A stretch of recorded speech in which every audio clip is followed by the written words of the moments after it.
En el siglo XVI, Pedro Cieza de León habló sobre el descubrimiento de las ruinas de una cultura ancestral desaparecida antes de la llegada de los españoles a Latinoamérica. Una cultura que tuvo conocimientos muy precisos de las ciencias, el arte y la filosofía, que los científicos actuales empiezan a descifrar y entender. Una cultura mística y espiritual que se difundió pacíficamente en Sudamérica por más de 20 siglos. Acompáñenos a descubrir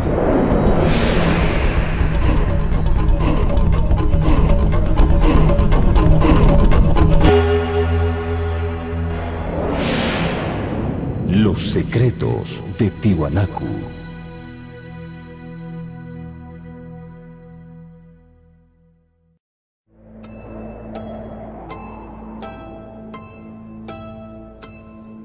El desarrollo de la humanidad ha seguido dos grandes corrientes: la oriental, entre las que se encuentran las culturas asiáticas y la andina, y la occidental, que se desarrolló en Europa y se extendió a Norteamérica y a otros continentes.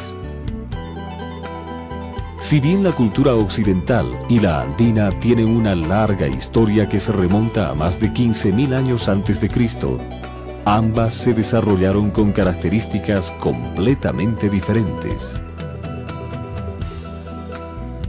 Durante muchos años, las investigaciones sobre la cultura tiwanacota utilizaron parámetros y referencias de culturas occidentales.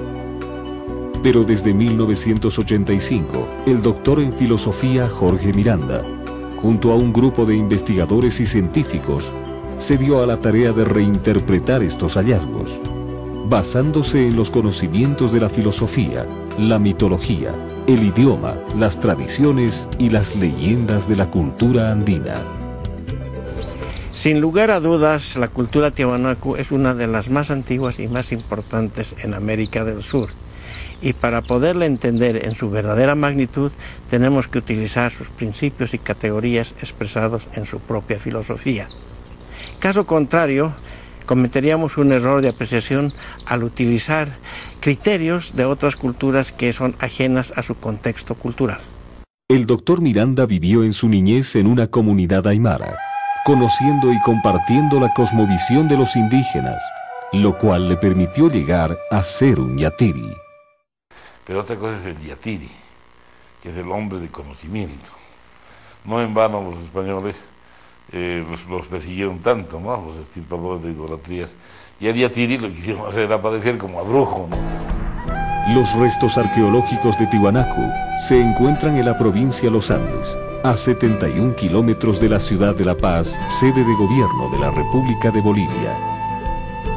Tradicionalmente, el territorio de Tiwanaku ha sido descrito como un área relativamente pequeña, emplazada en los Andes bolivianos.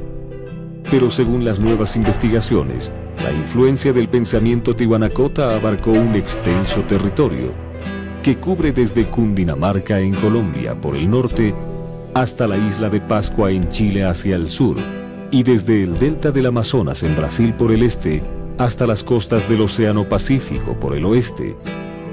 Según los datos arqueológicos, Tiwanaku vivió más de 2000 años de paz y armonía en perfecta confraternidad entre pueblos y comunidades diferentes, practicando una filosofía complementaria, comunitarista, recíproca y espiritualmente animista que pudo mantenerse latente por varios siglos.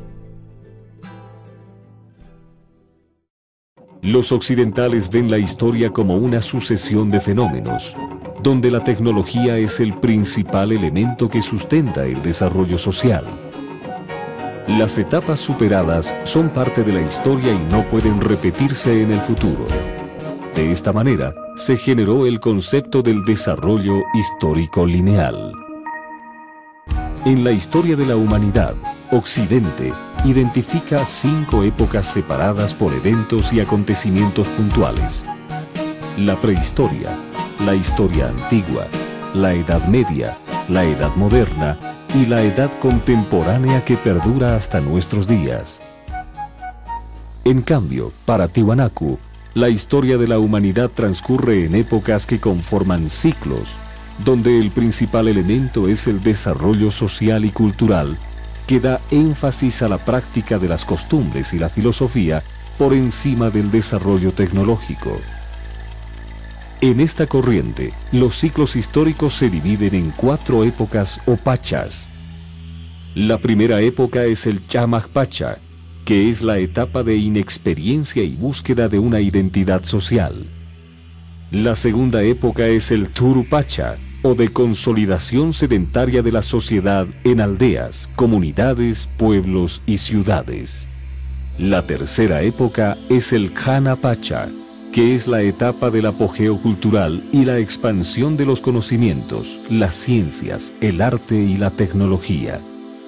Y finalmente el Caja Pacha, que es la época de expansión imperialista, donde una cultura se cree más evolucionada y trata de imponer su filosofía y sus costumbres a otras comunidades como verdades absolutas, así sea por la fuerza, lo que ocasiona la ruptura del equilibrio para dar inicio a un nuevo ciclo. Esta forma tihuanacota de ver la historia, aplicada a todas las culturas, nos muestra que la época imperialista, o Caja Pacha, ha consolidado élites privilegiadas y provoca reacciones en las sociedades oprimidas, dando lugar a una profunda descomposición de la estructura de poder y la ruptura del equilibrio hasta producir el desmoronamiento de la cultura opresora.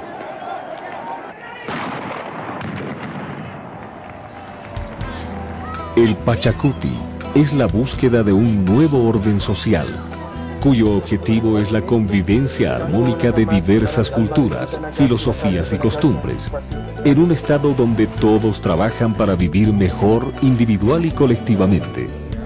A esta forma de convivencia social se conoce en el mundo andino como Suma Camaña.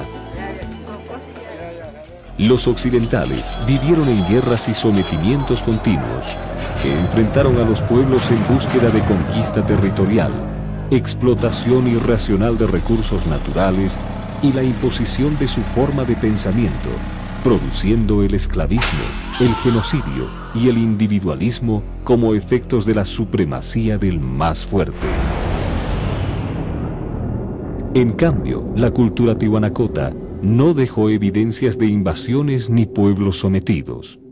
No existen, como en otras partes del mundo, restos como son armas, indumentaria bélica, sino más bien tecnología de producción, alimentos, los templos que muestran su religiosidad y su gran respeto por la naturaleza.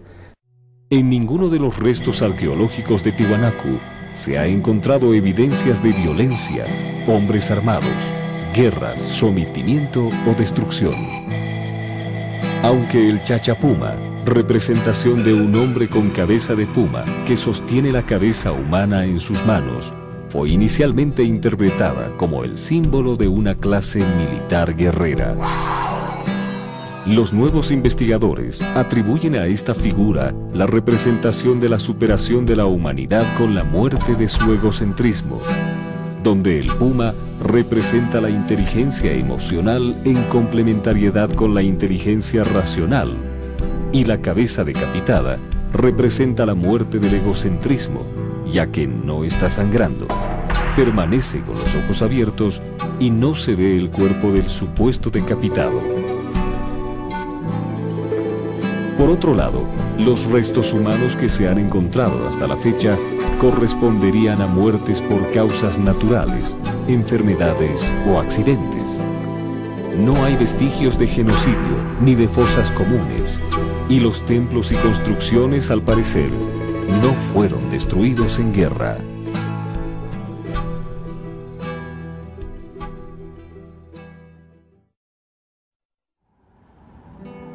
Para comprender mejor a Tiwanaku, comparamos la cosmovisión andina con la cosmovisión occidental y tomamos a la cultura romana como ejemplo, por ser casi contemporánea con la cultura tihuanacota. Tiwanaku se desarrolló entre el año 1200 a.C. y el año 900 de nuestra era, abarcando más de 20 siglos. Roma se desarrolló entre el año 754 a.C. hasta el año 476 de nuestra era, abarcando más de 12 siglos.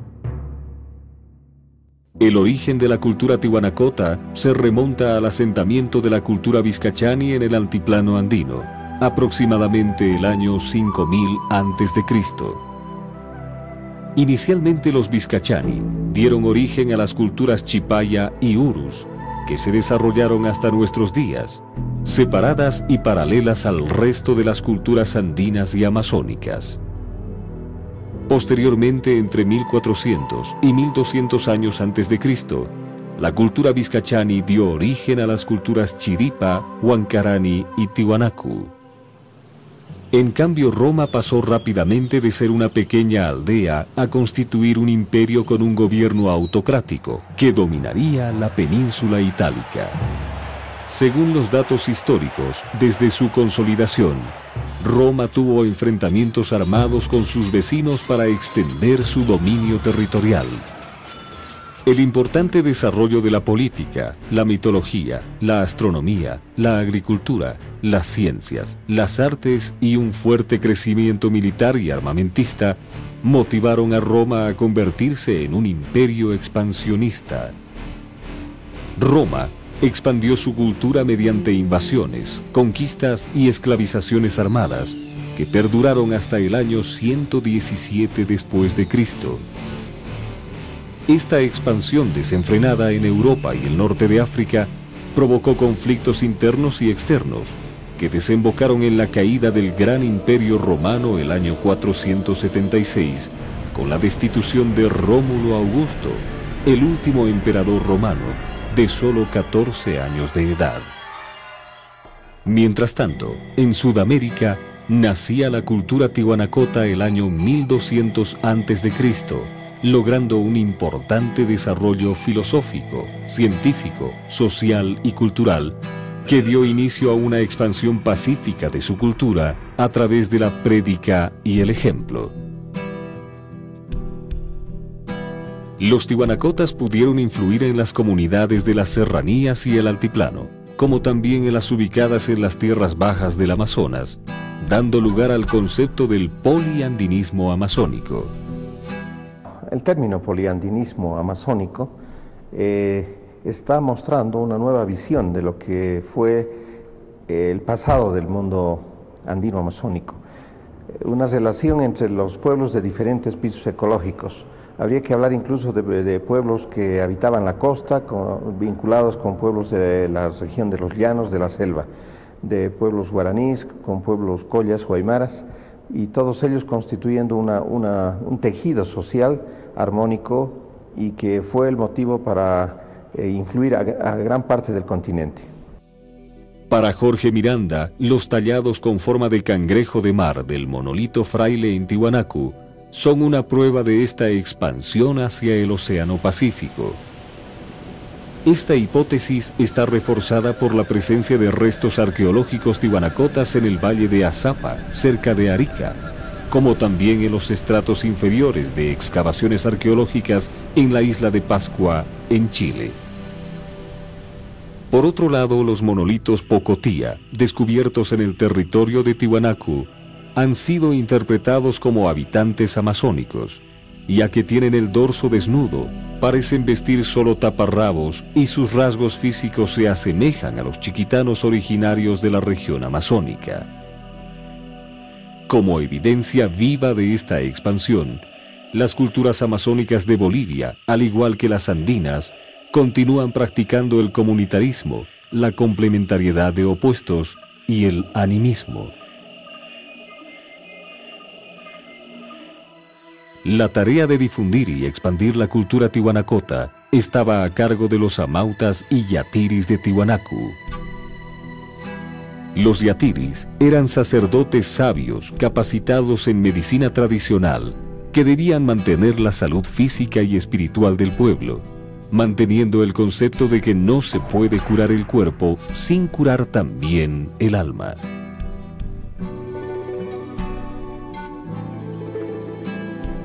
Los amautas eran sabios, pero principalmente guías espirituales del pueblo, reconocidos en la comunidad por el profundo conocimiento y aplicación de la filosofía tihuanacota en el diario vivir.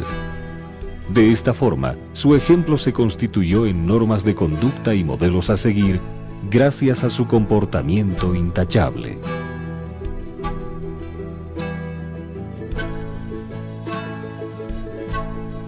Los amautas y yatiris tihuanacotas realizaban extensos viajes por todas las regiones aledañas, los yatiris en busca de plantas medicinales y también para nutrir su cosmovisión con otras realidades, otras filosofías e incluso conocer otros dioses a los que también respetarían. Los amautas, por su lado, difundían y adquirían conocimientos relacionados con el diario vivir. De esta forma pudieron difundir, mejorar y desarrollar la agricultura, la metalurgia, las matemáticas, la escultura, la hidrología, los textiles, la arquitectura, la astronomía, la filosofía y otras actividades humanas. Para la cultura tihuanacota, el ser amauta o yatiri no implicaba ningún derecho ni privilegio, sino una obligación no remunerada que generaba respeto y orgullo.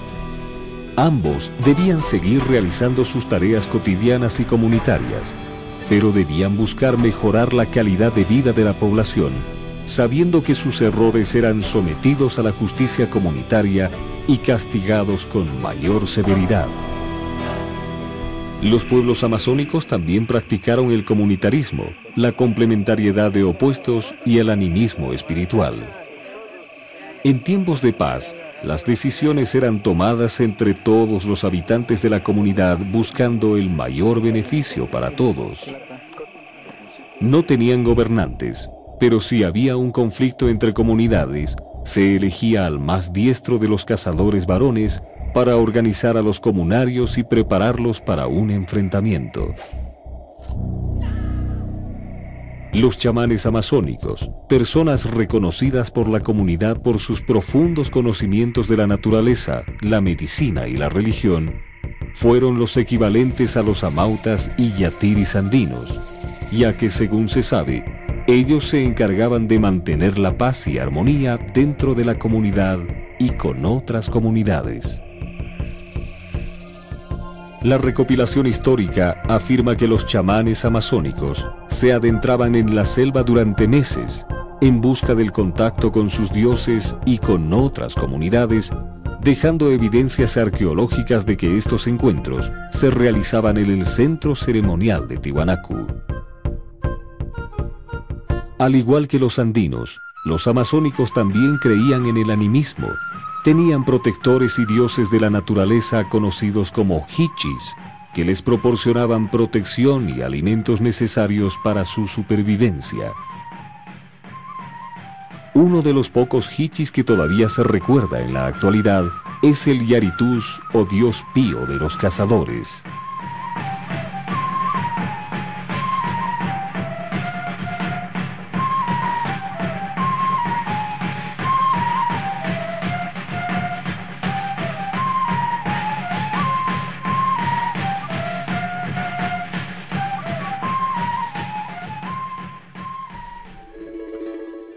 Aunque todavía se desconocen los motivos de su desaparición, una de las hipótesis plantea que Tiwanaku se separó el año 900 de nuestra era, formando a los señoríos aymaras, que se encargarían de continuar la difusión de la filosofía andina hasta la aparición de los incas, el año 1200 de nuestra era.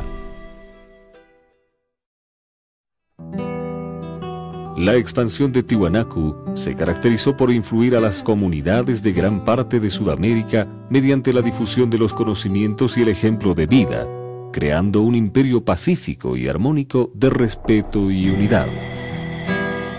En cambio, según los datos históricos, Roma expandió su cultura mediante 56 guerras violentas y enfrentamientos armados, que sumaron 169 batallas y casi 1.000.000 de bajas humanas en 12 siglos de existencia. Los occidentales desarrollaron una filosofía de opuestos antagónicos que luchan por eliminarse, generando conceptos como la riqueza y la pobreza, el desarrollo y el subdesarrollo, lo moderno y lo antiguo, lo automático y lo manual, lo rápido y lo lento, lo eficiente y lo ineficiente, lo bueno y lo malo, y muchos otros, que expresan una lucha por la imposición de una verdad absoluta. Por el contrario, Tiwanaku desarrolló una filosofía complementaria de pares opuestos que se necesitan para coexistir, generando conceptos como Ayllu, que puede interpretarse como comunidad, o Tinku, que podría interpretarse como encuentro. El escritor e investigador Javier Medina, especializado en la ciencia y filosofía cuántica, puede ayudarnos a comprender la complementariedad de opuestos a través de una analogía entre el pensamiento cuántico y el pensamiento andino. El modelo indígena es un modelo cuántico y por consiguiente ha creado los conceptos para poder dar cuenta de esa experiencia, de esa manera de entender las cosas, ¿no? El modelo del Ayllu está compuesto por dos parcialidades. Una le llaman Aran, Urin, ¿no? O arriba y abajo, digamos, ¿no? Entonces, estas dos parcialidades, ves las dos energías, pues la energía bosónica de la física cuántica y la energía fermiónica. Ahí están, bosón y fermión. Entonces, la palabra Tinku no existe en castellano, en el sentido conceptual. Puedes decir encuentro, pero encuentro es pues generalísima, ¿no? Aquí Tinku es el encuentro de dos energías antagónicas. Y ese encuentro de dos energías antagónicas, su efecto es el Ayllu. Es como el ejemplo de la luz, ¿no? Tú tienes polo positivo, polo negativo, Aran, Urin. Cuando agarras el interruptor y las juntas, se produce una tercera cosa que es la luz, el Ayllu, que es más que la suma de polo positivo y polo negativo. Es un efecto cuántico, es lo que la lógica post-aristotélica llama un tercero incluido. Los tiwanacotas desarrollaron una espiritualidad animista que podía incluir a sus propios dioses y ancestros, como también a dioses y prácticas espirituales de otras culturas desconocidas para ellos. Esto les permitió mantener la paz y la armonía, respetando las costumbres y formas de vida diferentes. En contraste, la cultura occidental desarrolló religiones monoteístas que creían en un solo Dios, como los cristianos, o politeístas que creían en varios dioses propios, pero no aceptaban dioses ajenos, como los griegos. Por otro lado, el concepto occidental de territorio, que considera a la tierra como una propiedad, provocó luchas por la ocupación de nuevos dominios con recursos naturales, o por la simple expansión de un imperio que buscaba imponer su cultura. En cambio, el concepto de territorialismo andino establece que cada región, geográficamente diferente, puede dar origen a una forma particular de vida, con costumbres y expresiones filosóficas, sociales, políticas y religiosas propias, que les permite tener una identidad respetada y reconocida por todos. Además, para la cultura tiwanacota, la territorialidad tenía un significado espiritual muy profundo. La tierra está viva y es fuente de vida, como todo en el universo. Por eso la llamaban Madre Tierra o Pachamama, y era respetada como una divinidad a la cual se le hacían ofrendas. Aunque la tierra no le pertenecía a nadie, podía ser utilizada por las personas y comunidades que la necesitaban, cuidándola de una sobreexplotación, mediante el descanso periódico y la rotación de diferentes cultivos, cuyos restos servían de abono natural. Por respeto a la Madre Tierra, Las comunidades producían solo los alimentos que necesitaban para vivir, pero guardaban los mejores productos de sus cosechas para compartirlos con otros pueblos, junto con sus experiencias y conocimientos, cuando asistían a las reuniones habituales que se realizaban en el centro ceremonial de Tiahuanacu. Gracias a este principio, pudieron entenderse y convivir los unos con los otros, compartiendo e integrando el conocimiento de todas las comunidades para lograr una verdadera unidad en la diversidad. El comunitarismo fue la base de la estructura política, social y administrativa de Tiahuanacu y se la practicó aún después de su desaparición, quedando en nuestros días como parte de las costumbres ancestrales. La cultura occidental desarrolló dos corrientes políticas antagónicas: el capitalismo, que fomenta la creación de empresas privadas y protege el individualismo, y el comunismo, que privilegia solo el desarrollo estatal y gremial, desconociendo por completo la propiedad privada y la libertad individual. Por eso, cuando hablamos de la cultura occidental, nos referimos a ambas corrientes y sus derivados, que si bien son contrarios, tienen en común la búsqueda de imponer su doctrina como la única verdad. Tiahuanacu desarrolló un sistema político que reconocía y fomentaba la propiedad privada e individual de las casas, utensilios, herramientas y parte de las cosechas, pero también reconocía la propiedad comunitaria de la tierra. Esta forma de convivencia se mantuvo en casi toda Sudamérica hasta la aparición del Incario, que decidió conquistar y apropiarse de las tierras, pueblos y comunidades en un extenso territorio. Sin embargo, el imperio de los incas se extendió menos que Tiahuanacu. La administración pública generó dos formas diferentes de gobierno en Occidente. Por un lado, la autocracia, donde una persona o un grupo reducido de personas manejan el Estado, excluyendo, persiguiendo y eliminando a sus opositores. Esta forma de gobierno evolucionó en las dictaduras modernas con caudillos y partidos políticos, tanto de derecha, que privilegian al capitalismo, como de izquierda, que imponen el socialismo y el comunismo. También se desarrolló la democracia, donde las decisiones se toman a través de un congreso, en el que la sociedad está representada por partidos políticos, cada uno de ellos con ideologías diferentes, elegidos por votación. Sin embargo, en la democracia, las minorías deben someterse a las decisiones de las mayorías, y esto puede generar la corrupción para favorecer a las personas o partidos políticos privilegiados.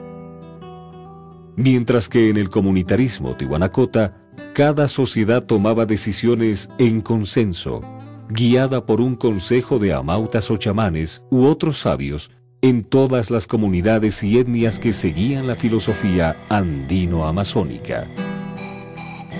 Gracias a la participación de toda la comunidad en la toma de decisiones y la guía de los amautas y chamanes, el comunitarismo tihuanacota no daba cabida a la corrupción. En ningún momento se pretende desvalorizar ni disminuir ninguno de los alcances que logró la cultura occidental. Pero al comparar algunos aspectos ideológicos entre ambas culturas, la cultura tiahuanacu, la más ancestral de nuestro continente, con la cultura occidental, que hoy en día es hegemónica a nivel mundial, podemos entender las bases de los arquetipos o comportamientos sociales que las hacen radicalmente diferentes. No se pretende bajo ninguna circunstancia emitir un juicio de valor o considerar sobre cuál de las dos fue buena o mala. Más bien creo que cada uno de nosotros tiene la libertad de valorar estas aseveraciones. Tiahuanacu desarrolló un sistema económico recíproco que combinaba la producción individual y comunitaria para satisfacer las necesidades de todos. Por ejemplo, si una sequía le impedía a una comunidad contar con los alimentos suficientes para vivir hasta la nueva cosecha, las otras les entregaban parte de su producción. Los beneficiados no estaban obligados a devolver el favor a quienes se lo habían brindado, pero cuando otra comunidad necesitaba apoyo, ellos eran los primeros y más generosos al ofrecer su ayuda a los damnificados. La justicia comunitaria, practicada por los tiwanacotas, buscaba reincorporar al transgresor a la comunidad a través de un castigo, principalmente moral. Solo en casos muy extremos, la comunidad decidía otro tipo de castigo, pero el daño tenía que ser terriblemente irremediable para imponer un castigo de muerte social o expulsión. Cuando ocurría una falta, el transgresor era detenido y entregado a una mauta, quien lo sometía al análisis de un yatiri, encargado de analizar y descubrir los motivos materiales y espirituales de la transgresión. Con esta información, el amauta reunía a la comunidad y le hacía conocer el resultado del análisis del yatiri y los posibles castigos para el transgresor. Luego, la comunidad decidía y ejecutaba el castigo.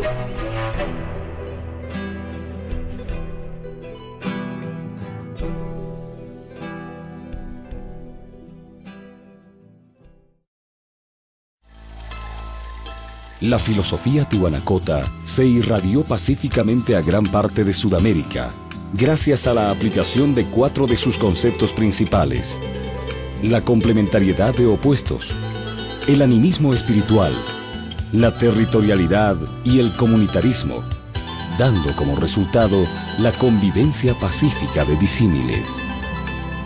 Estos conceptos marcan la gran diferencia con la cultura occidental, que desarrolló una filosofía de opuestos antagónicos, monoteísta e individualista, donde es casi imposible la convivencia pacífica. En Sudamérica se produjeron 2 grandes impactos de la cultura occidental sobre las culturas originarias. El primero corresponde a la llegada de los españoles a América en 1492, que dio inicio a una occidentalización de las culturas originarias, cambiando el panorama pacífico del continente por otro violento y segregacionista. Este proceso de occidentalización, del que participan blancos, mestizos y originarios, está profundamente enraizado en Sudamérica. Es cada vez mayor y produce la extinción progresiva de las prácticas y costumbres de la filosofía andina. Si bien en Bolivia se mantienen 36 etnias originarias que viven en pequeñas comunidades campesinas, ubicadas en el altiplano, las serranías, los valles y las tierras bajas, la mayor parte de ellas ya han sido occidentalizadas, mediante programas de educación castellanizada y la influencia de diversas religiones. Los datos estadísticos de los últimos censos nacionales de Bolivia establecen que la población de hombres y mujeres analfabetos mayores de 15 años en 1992 fue del 20% y disminuyó al 13% en el año 2001, lo que puede interpretarse como la eliminación progresiva de la cultura andino-amazónica pura. El resto de los originarios bolivianos comparten, interactúan e intercambian productos, tecnología y cultura con una población de emigrantes y mestizos que habitan las principales ciudades y centros poblados de Bolivia, generando un contraste de modernismo y lo ancestral. En los países andinos, muchos originarios, mestizos y blancos accedieron a la educación básica, media y alta, llegando a ser profesionales altamente capacitados, competitivos y algunos de ellos exitosos internacionalmente. Una gran mayoría de bolivianos, profesionales y no profesionales, participan en actividades comerciales, los originarios generalmente en pequeña escala y los mestizos en mediana y gran escala. Otros profesionales, en su mayoría mestizos y blancos, participan de la actividad industrial y de la micro, mediana y gran empresa, cuya producción y exportación demuestra que Bolivia ya es parte del mundo globalizado. Esta occidentalización llegó a las culturas andino-amazónicas de Perú y Bolivia en 1531, con la invasión de Francisco Pizarro al territorio incaico, y en 1540, con las misiones jesuitas del Amazonas. Mediante la primera occidentalización, los conquistadores españoles sometieron a los originarios andinos, a través de la fuerza, para que realicen trabajos mineros y agrícolas, casi en condiciones de esclavitud. Aunque muchos originarios murieron en estos trabajos, la cultura andina no fue aniquilada del todo. Más bien, los españoles mezclaron su sangre con la sangre de los indígenas, dando origen a los mestizos. El mestizo está atrapado entre el pensar y el sentir en aymara y el pensar y el sentir en occidental. Son totalmente contrapuestos. Es decir, no se pueden juntar. Es falso cuando se habla de una cultura mestiza. Es una cultura neurótica, es una cultura de un yo dividido. Paralelamente, la Iglesia Católica buscó desaparecer las prácticas y costumbres ancestrales y cambiarlas por el monoteísmo católico, con mejores resultados en el Amazonas que en las serranías andinas y el altiplano. La complementariedad de los pueblos amazónicos fue aprovechada por los jesuitas para desaparecer las prácticas politeístas y convertirlas en fiestas católicas de los santos patronos. Los jesuitas utilizaron las creencias de estos pueblos para posicionar la religión católica y cambiar a los hichis por los santos, entre los que San Francisco de Asís fue interpretado por los amazónicos como el dios de la naturaleza. Contrariamente, en la zona andina, los ritos ancestrales se mantuvieron y fueron incorporados ritos católicos como parte de sus costumbres. Por ejemplo, el Carnaval Minero de Potosí en Bolivia, en el que participan generalmente mineros originarios, comienza con la ofrenda del corazón latiente de una llama recién sacrificada para la Pachamama. Luego, comparten coca y alcohol con el tío de la mina, que es la imagen del diablo, a quien consideran dueño de las riquezas minerales. Después, los mineros bajan del Cerro Rico a la ciudad de Potosí bailando y bebiendo, como parte del festejo. Las ceremonias finalizan con la procesión del Tata Cacchu, que es la imagen de Jesucristo crucificado, y la imagen de la Virgen de la Candelaria, hasta la iglesia de Santo Domingo en la ciudad de Potosí, donde todos participan de la celebración de una misa católica.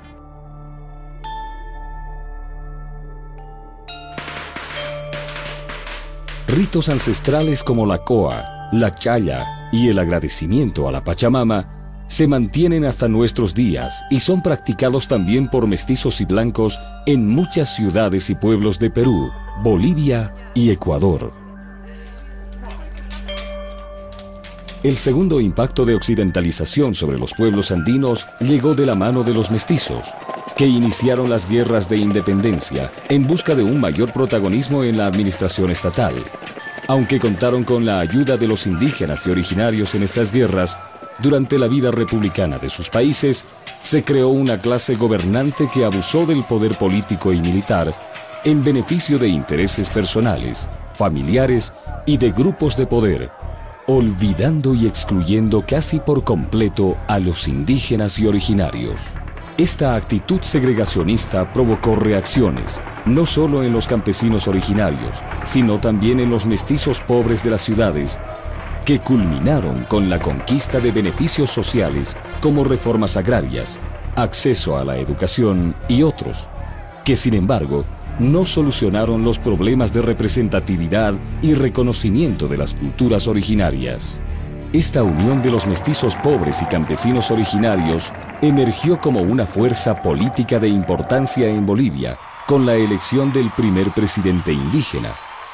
Sin embargo, esta nueva corriente política no ha podido consolidarse como una auténtica opción andina, ya que es influenciada por el individualismo occidental, que solo busca la eliminación de sus opuestos, opositores y contrarios, poniendo en riesgo una vez más la recuperación de la complementariedad andina, que podría representar una verdadera alternativa de convivencia equilibrada, pacífica, armónica y progresista.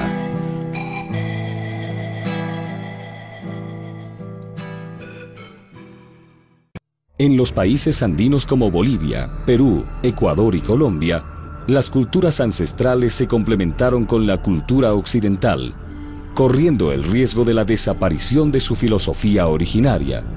Juntaron su sangre a la sangre de los conquistadores, siguiendo el concepto del Ayllu, o la generación del tercero incluido.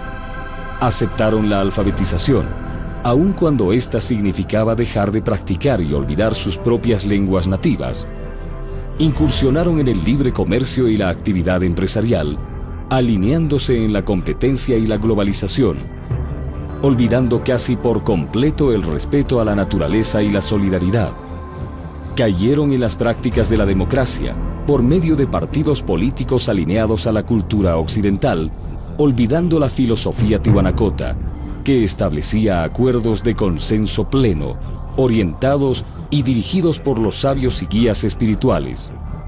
Adoptaron el individualismo, la envidia, el egoísmo y el odio a sus opositores, olvidando la complementariedad de opuestos, e incluso cayeron en la corrupción, que no se conoció ni practicó en las culturas ancestrales.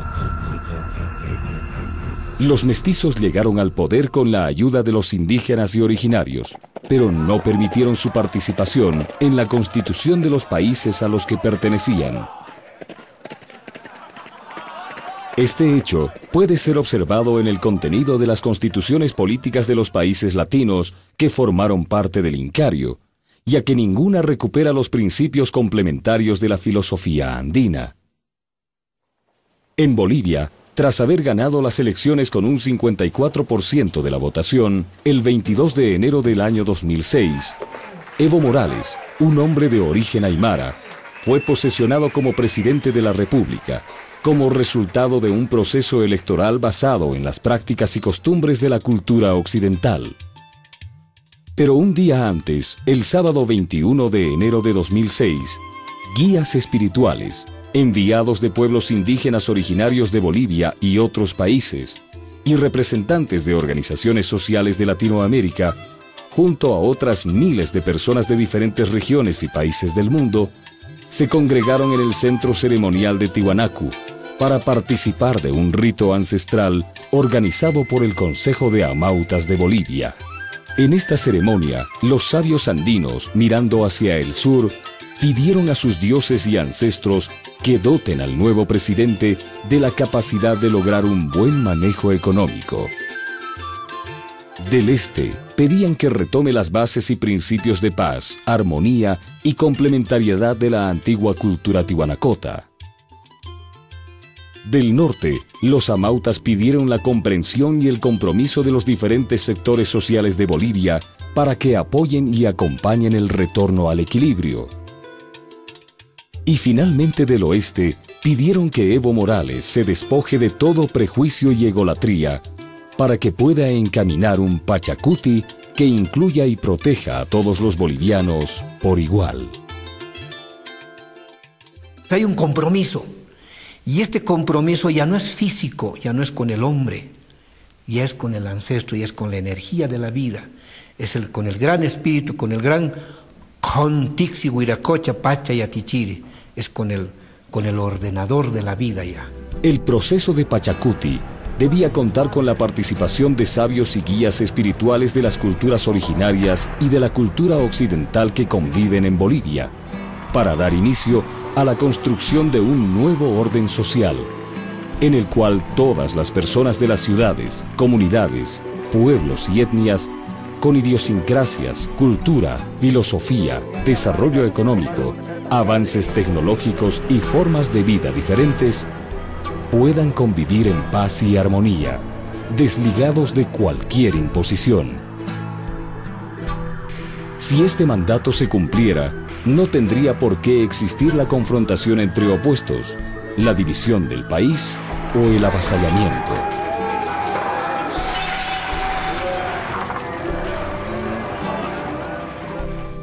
Queramos o no, en Bolivia se encuentran confrontadas estas dos visiones, la occidental y la amerindia, y la pregunta que surge es: ¿seremos capaces y tendremos la suficiente fuerza moral para poder entendernos y convivir entre diferentes? Los dados están echados, Solo falta nuestra participación decisiva para poder generar un equilibrio complementario y armónico en estos tiempos de cambio para nuestro planeta. ¿Seremos capaces de recuperar los principios de la cultura tihuanacota en beneficio de la humanidad?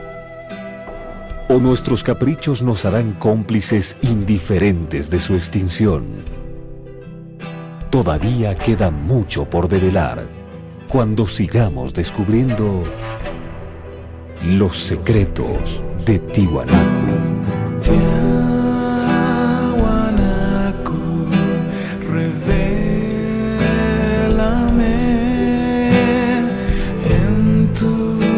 Misterios, la luz.